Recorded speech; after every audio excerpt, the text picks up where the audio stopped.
வணக்கம் சார். வணக்கம். சார் ஆரம்பத்துல இருந்தே தாவேகா வெற்றி பெறும் அப்படின்ற மாதிரி தான் தொடர்ந்து நீங்க பேட்டியெல்லாம் குடுத்துட்டு இருந்தீங்க. இப்போ ஆமா. தற்போதைய நிலவரப்படி 79 தொகுதிகள்ல தாவேகா முன்னிலை வகிச்சுட்டு இருக்கிறாங்க. இத பற்றி அ உங்களுடைய பார்வை என்ன சார்? நான் யாருமே எதிர்பார்க்காத ஒரு முடிவு மாதிரி இருக்குது இது. இப்போ யாருமே தற்போது எதிர்பார்க்காத என்பது ஒரு பொய்யான, தவறான, ஓகே. உண்மைக்கு புறம்பான செய்திங்க. Okay sir. அதாவது ஊடகங்கள்னு சொன்னீங்கன்னா சரிங்க.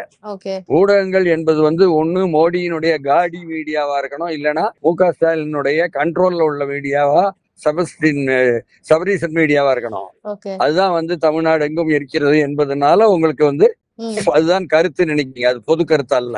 ஓகே. பொதுமக்கள் எல்லோருமே நாங்க விசிலுக்கு போட்டோம்ங்கிறாங்க. ஏன்னா அப்படி எக்ஸிட் போல்ஸ்ல இருக்கும்போது அந்த மாதிரியான ஒரு நிலவரம் திமுக தான. எக்ஸிட் போல் முழுக்க விலை கொடுத்து வாங்கப்பட்டது. ஓகே. கொடுத்ததுக்கு விசுவாசமா செஞ்சிருக்கிறாங்க. எல்லாவற்றையுமே தன் கையில் வைத்திருப்பது எப்படி மோடியை சொல்லுகிறார் ஸ்டாலின் தான் ஸ்டாலின். இது மக்களுக்கும் தெரிஞ்சு போச்சு. ஓகே. அதனால மக்கள் வாட்ஸ்அப்பை கவனிக்கிற அளவுக்கு இந்த ஊடகங்களை கவனிக்கல. ம். அதனால நேரடியா மாற்றத்தை விரும்பக்கூடிய மக்களாக இருக்காங்க.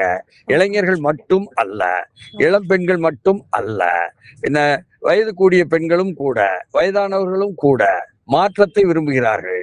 மாற்றத்தை விரும்புவதனால தாவேகா பக்கம் போறாங்க. இருக்கும் ஆட்சி வரக்கூடாது என்று நினைக்கிறாங்க.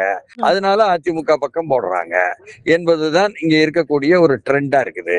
ஓகே. அதனால் நாம் அமைதியாக இருந்து நிறைவு வரை பார்த்து அது எப்படி அமைய போகிறது என்று பார்க்கலாம். சார் இப்போ கொளத்தூர்ல பாத்தீங்கன்னாலுமே தாவேகா முன்னிலை வகிக்கிறாங்க. இது இந்த மாதிரி நாங்கள் எதிர்பார்த்தோம்ங்க. அதாவது கொளத்தூர்ல யாரு வேட்பாளர் என்பதை பற்றி பார்க்கவே பார்க்கல. விஜய்க்காக நாங்கள் போடுறோம் என்று பலரும் சொன்னாங்க. விசிலுக்கு போட்டாங்க. இதெல்லாம் எங்களுக்கு செய்தி கிடைச்சிட்டு தான் இருந்துச்சு. சொன்னா இந்த நாட்டுல அமைதியா நடமாட முடியாதோ என்ற அச்சத்தில் பலர் வெளிப்படையா சொல்லல.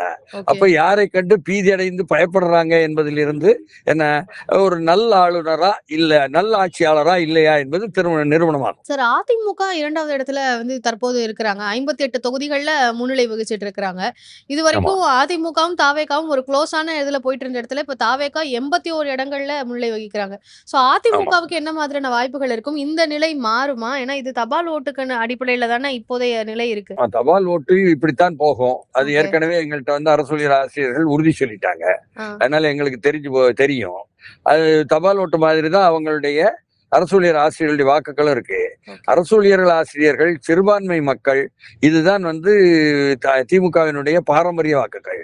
அந்த பாரம்பரிய வாக்குகள் வெளியே தாவேகா எடுத்துக்கொண்டு போகும் பொழுது தானாகவே தன்னுடைய வாக்குகள் அதிகம் பாதிப்பில்லாத அதிமுக மேலே வந்துவிடும்னு அதிமுக நம்புறாங்க. ஆனால் மேற்கு மண்டலத்தையும் வடக்கு மண்டலம் வன்னியர் பகுதியையும் வைத்து அதிமுக நம்புறாங்க தாங்கள் முதன்மையா வந்துருவோம்னு. ஆனா அது எப்படி இருந்தாலும் அதே இடங்கள்ல தாவேகாவினுடைய செல்வாக்கும் வீச்சும் இருக்கத்தான் செய்யுது. அதனால தாவேகா முதன்மையாக அதிமுக 2வதாக வருமா அல்லது அதிமுக முதன்மையாக தாவேகா 2வது வருமா என்பதெல்லாம் இன்னும் 2 மணி நேரத்துல தெரிஞ்சு போகும். என்றாலும் கூட என்ன இணைந்து ஆட்சி அமைப்பார்களா, தனியாக அதில் ஆட்சி அமைப்பார்களா என்பதும் கூட அந்த 2 மணி நேரம் 3 மணி நேரத்துல தெரிஞ்சு போகும். Okay sir. நாம் தமிழர் கட்சி பாத்தீங்கன்னா தற்போது ஒரு தொகுதியில முன்னிலை வகிச்சிட்டு இருக்காங்க. அவங்களுக்கு இந்த தேர்தல் எந்த மாதிரியான ஒரு இது இருக்கும் அப்படின்ற கேள்வியும் வருது இல்லையா? அது சொல்லும் அளவுக்கு எனக்கு தெரியல. ஓகே. இந்த 2 பேரும் ரேஸ்ல முதன்மையா இருப்பது எனக்கு தெரியுது. Okay sir. Okay. Thank you sir. நன்றி.